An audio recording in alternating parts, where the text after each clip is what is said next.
You know how some moments carve themselves into your memory like ink into skin? That rainy Tuesday in New Orleans when Marina walked into my tattoo parlor, that's one of those moments. The kind that splits your life into before and after, whether you're ready for it or not. I was cleaning my guns, the buzz of the overhead fluorescents mixing with the rain drumming against the windows, when she pushed through the door. Everything about her screamed money. The sharp lines of her blazer, the way she carried herself like she owned every room she entered, but her eyes, God, her eyes were wild, desperate, like a caged bird who'd finally figured out the latch. You sure you're in the right place, princess?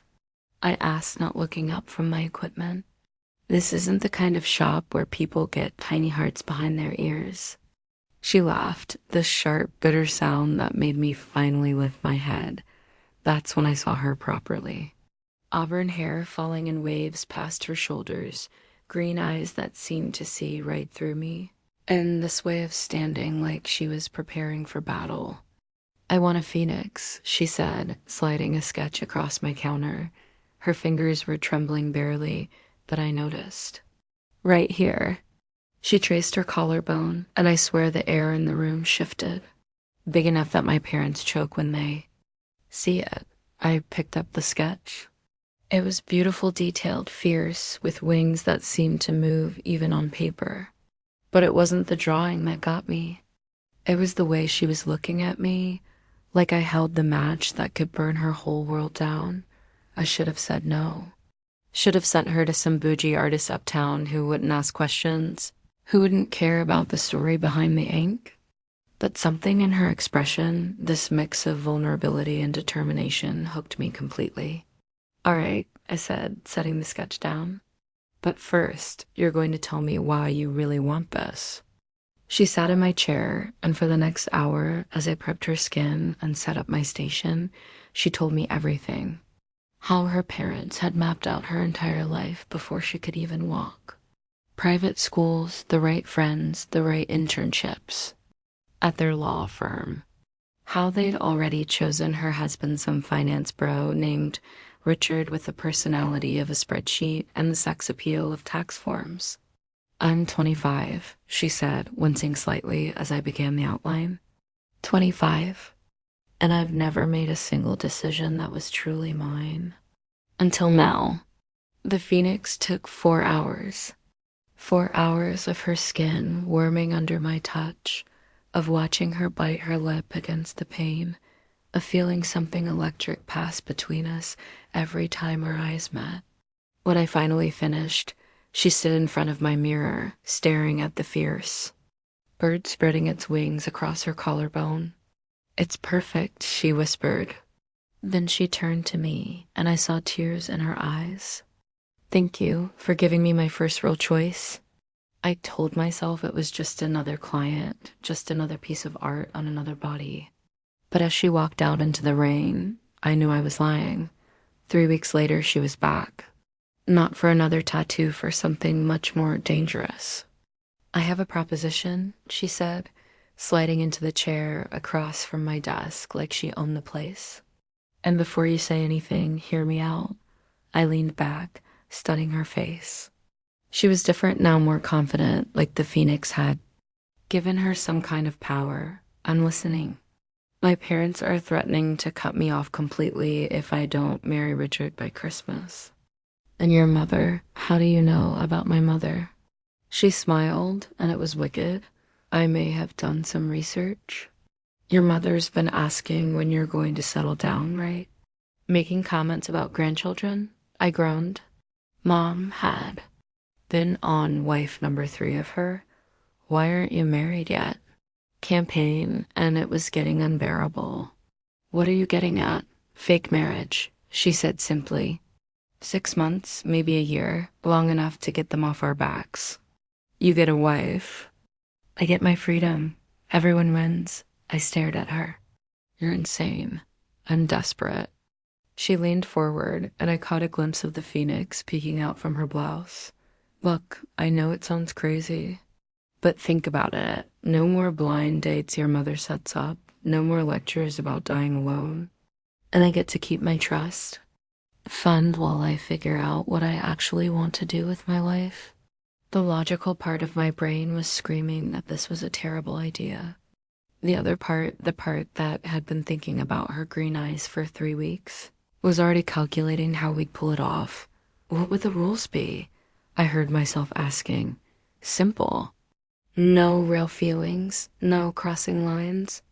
Just a performance. For our families. Famous last words, right? We had a fake wedding 2 months later. Nothing fancy, just a small ceremony in my friend's backyard with our immediate families. I wore a leather jacket instead of a dress. She wore a sharp white pantsuit that made her look like she was about to take over the world. Our families clinked glasses, completely oblivious to the fact that their daughters were running the longest. Con of their lives, the first few weeks were easy. We'd show up to family dinners together, hold hands when people were watching, kiss each other on the cheek when we said goodbye. It was all surface level, performative. Then Marina moved into my apartment. It's more believable this way, she'd argued, and she was right.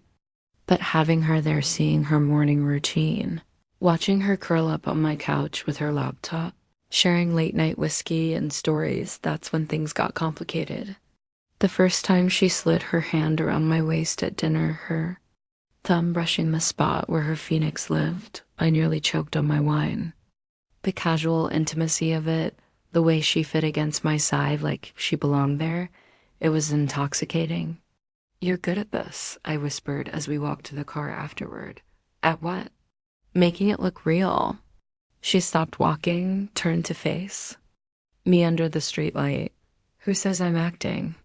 We stared at each other for a long moment, the weight of unspoken words hanging between us. Then she stepped closer, her hand finding the back of my neck. We can't, I breathed, even as my body betrayed me, leaning into her touch. Then tell me to stop, she murmured against my ear. I didn't. God help me, I didn't. We made it back to my apartment in record time, hands roaming, mouths desperate. She pressed me against the front door, her lips finding the sensitive spot below my ear, and I was lost. Marina, I gasped, my hands tangling in her hair. I know, she whispered, pulling back to look at me. I know we said no feelings, but I kissed her then, hard and desperate, pouring all my confusion and want into that single moment. When we finally broke apart, we were both breathing hard. The rules, I said weakly. Fuck the rules, she replied and pulled me toward the bedroom. That night changed everything. What started as a fake marriage became something real, something terrifying and beautiful and completely out of control. We stopped talking about the rules. We stopped pretending that what we had was just for show.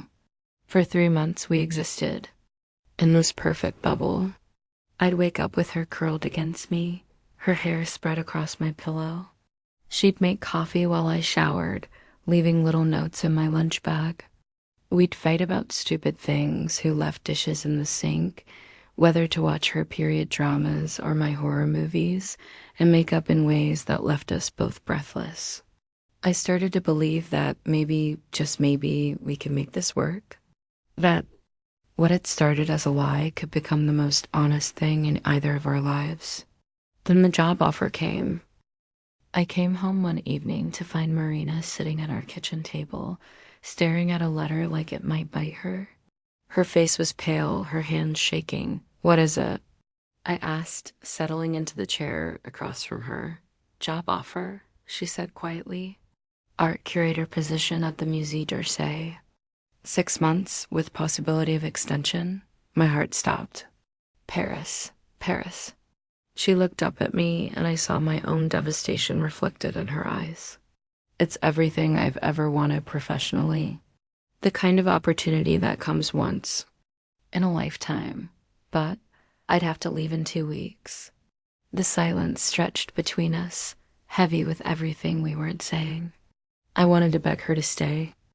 I wanted to tell her that what we had was worth more than any job, any opportunity, but I also knew that wouldn't be fair. She'd spent her entire life having other people make decisions for her. I couldn't become another cage. You have to go, I said finally. Do I? Marina, this is what you wanted. Freedom to choose your own path. What if I choose you? The hope in her voice nearly broke me. Then you'll resent me later. You'll wonder what might have been. She was quiet for a long moment. What if this is what might have been? I reached across the table, took her hand in mine. Then it'll still be here when you get back. 2 weeks later, I was driving her to the airport. We barely spoke during the ride, both of us lost in our own thoughts. At the departure gate, she turned to me with tears in her eyes. I don't know how to do this, she said. Do what? Leave you, leave us. I pulled her close, breathing in the scent of her shampoo one last time. You don't have to know how, you just have to do it. This isn't goodbye, she whispered against my neck. No, I agreed, even though it felt like the end of everything. It's just a different kind of fight. The first month was the hardest. We tried to keep in touch late night calls, text messages, video chats when our schedules aligned. But the time difference was brutal, and slowly, inevitably, we began to drift apart. The fight happened on a Tuesday. I was exhausted from working. Double shifts, trying to keep myself busy, trying not to think about her. She was stressed from her new job, from trying to navigate a foreign country, from missing home. We were both raw, defensive. I feel like I'm talking to a stranger, I said during one of our video calls. Maybe that's because you are, she snapped back. Maybe this whole thing was just pretend and we're finally seeing the truth. Don't. I warned, don't do that. Do what? Face reality? We had a fake marriage, Vivian. Fake. None of it was real. The words hit me like a physical blow. You don't mean that, don't I? Her voice was cold, distant. Maybe it's better this way. Clean break. No messy complications. I hung up. 3 hours later, she called back, sobbing. I'm sorry, she cried. I'm so sorry. I didn't mean it. I was scared and hurt, and I know, I said, my own tears falling. I know. I miss you so much. It feels like I'm dying. I miss you too. But the damage was done. We were both scared now, both protecting ourselves. The calls became less frequent, the texts shorter. Slowly, painfully, we began to let go. 3 months into her stay, she sent me a package. Inside was a sketch, a design for a dual exhibition. Her paintings, my tattoo art, side by side. At the bottom, she'd written, "What if we told our story together?" I stared at the sketch for hours, seeing not just the technical brilliance of it, but the emotion behind every line. This wasn't just about art. This was about us, about what we built and lost and might still have. That night, I called her. I got your package, I said without preamble. And I think you're crazy? She laughed, the sound carrying across the ocean. Yeah, but I'm in. For the next 6 months, we planned the exhibition. She'd send me photos of paintings she was working on, abstract pieces that seemed to capture the essence of transformation, of love found and lost and found again. I'd send her pictures of my latest pieces, tattoos that told stories of resilience and rebirth. The centerpiece was a collaboration neither of us had expected. She painted a canvas showing a phoenix in flight, its wings spread wide, every feather detailed with painstaking precision. I created a complementary piece, a tattoo design that would wrap around the canvas, ink flowing into paint boundaries. Blurred. It's us, she said during one of our planning calls. The phoenix you gave me, the way you taught me to fly. You taught yourself to fly, I corrected. I just held the needle. We decided to hold the exhibition in New Orleans. It felt right. This was where our story began, where she'd first walked into my shop with wild eyes and a sketch of a bird.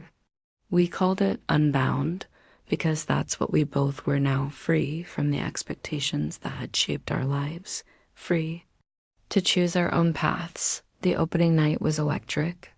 People moved through the gallery space, studying the interplay between canvas and skin, between her vision and mine. But I only had eyes for one person. Marina had flown in that morning, and seeing her again after nearly a year apart was like coming home and leaving home all at once.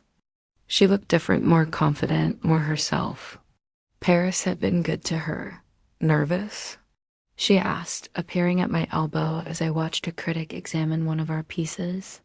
Terrified, I admitted. You? Same. She paused, then added quietly, I need to tell you something. My heart clenched. What? They offered me a permanent position, full curator role. I could stay in Paris indefinitely. I felt the bottom drop out of my world. Congratulations. I turned it down. I turned to stare at her. You what? I turned it down, she repeated, her green eyes bright with unshed tears. Because I realized something in Paris. I learned to fly, yes. But I also learned that flying doesn't mean anything if you don't have somewhere to land. Marina, let me finish. She took a deep breath. I know we started this as a lie. A fake marriage to fool our families. But somewhere along the way, it became the most real thing in my life. You became the most real thing in my life. She was reaching into her purse, pulling out a small velvet box. My breath caught. I know this is backwards, she continued, her voice shaking. I know we're already technically married, but I want to do this right. I want to choose you, not because I have to, not because it's convenient, but because I love you. Because you're the person I want to fight with and make up with and grow old with. She dropped to one knee right there in the middle of the gallery, surrounded by her art, our story made visible. People were starting to notice, conversations dying as they turned to watch. Vivian Chen, she said, opening the box to reveal a simple silver band. Will you marry me? For real this time? The gallery had gone completely silent. Everyone was staring at us, waiting. I looked down at her, this woman who'd walked into my shop a year ago looking for a tattoo and had ended up rewriting both our lives. You know we're already married, right? I said, fighting back tears. She laughed, the sound bright and free. I know, but I want to choose it. I want to choose you. Every day, for the rest of my life. I pulled her to her feet, cupped her face in my hands. Yes, I whispered. Yes, you beautiful, crazy woman, yes. When I kissed her, the gallery erupted in applause. But I barely heard it. All I could focus on was her, the taste of her lips, the warmth of her body against mine, the way she fit perfectly in my arms. I love you, she murmured against my lips. I love you too, I replied. But we're definitely having a real wedding this time, with a real dress. She laughed, pulling back to look at me. Don't push your luck, Chun. 6 months later, we had our real wedding. This time, I wore a dress, a simple white sheath that showed off the phoenix tattoo I'd gotten to match hers. Hers was on her collarbone, mine on my shoulder blade. 2 birds taking flight together. Our families were there again, but this time they knew the truth. They'd been surprisingly understanding when we confessed our deception. My mother had laughed until she cried, saying she'd known something was up but hadn't cared as long as I was happy. Marina's parents had been harder to convince, but seeing their daughter's joy, her confidence, her freedom, they'd come around. The reception was held in the same backyard where we'd had our fake wedding. Same fairy lights, same friends, same families. But everything felt different, real, honest, true. Any regrets? I asked Marina as we swayed together on the makeshift dance floor. She considered the question seriously. About the fake marriage? No. About the time we lost when I was in Paris? Sometimes, but I think we needed that. We needed to learn who we were separately before we could figure out who we wanted to be together, and who do we want to be. She smiled, her fingers tracing the phoenix at my collarbone. Free, in love, unstoppable. I can live with that. Good, she said, leaning up to kiss me. Because you're stuck with me now? As we danced under the stars, surrounded by the people who loved us, I thought about the woman who'd walked into my shop that rainy day. She'd wanted a tattoo of a phoenix, a symbol of rebirth and transformation. But in the end, we'd both been transformed. We'd both learned to fly, and the best part, we'd chosen to fly together. The phoenix rises from its own ashes, they say. But sometimes, if you're lucky, you don't have to burn down everything to be reborn. Sometimes, you just have to be brave enough to spread your wings and trust that the person you love will be there to catch you if you fall. Marina and I, we caught each other, and we were never letting go. Our story had started with a lie of fake marriage to fool our families. But lies, I learned, could become truth if you were brave enough to choose them. And choice, it turned out, was everything. We'd chosen each other. Past the fear, past the expectations, past the safe and easy paths our families had laid out for us. We'd chosen love, messy and complicated and real. And that choice, that was the most beautiful tattoo of all. One that would never fade, never blur, never lose its meaning. It was permanent, etched not on our skin, but on our souls. The phoenix had risen. And this time, it was here to stay.